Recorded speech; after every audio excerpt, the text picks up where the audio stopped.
Your Daily 180, 180 seconds of pure Bible study. Welcome to this, your Daily 180 Bible study. We're going to begin a series today on how to be an effective parent, how to raise godly children in an ungodly world.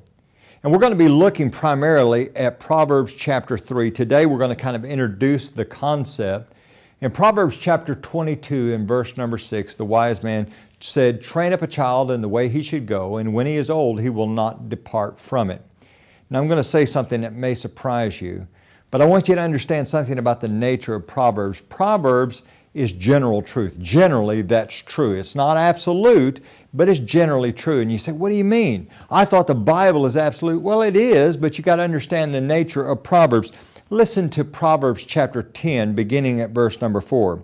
"He who has a slack hand becomes poor, but the hand of the diligent makes rich." Is that true? Well, generally it's speaking, it's true. And someone says, no, it's always true. Really?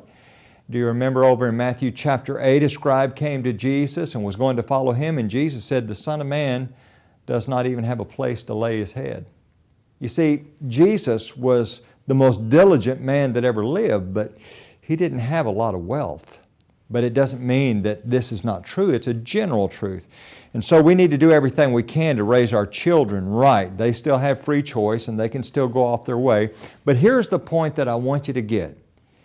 We have a responsibility to be teaching our children. Now, there are principles that do not change. It doesn't matter who you are, where you live. It doesn't matter the disposition of your children. You have certain responsibilities.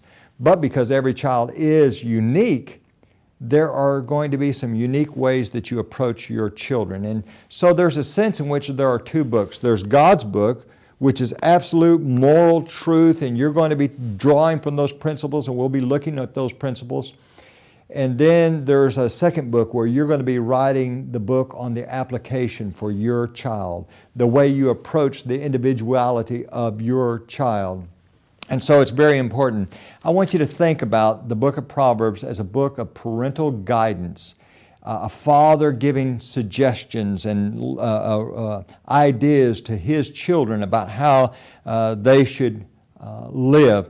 And in Proverbs chapter 6 and verse number 21, the wise man said, "My son, keep your father's command and do not forsake the law of your mother."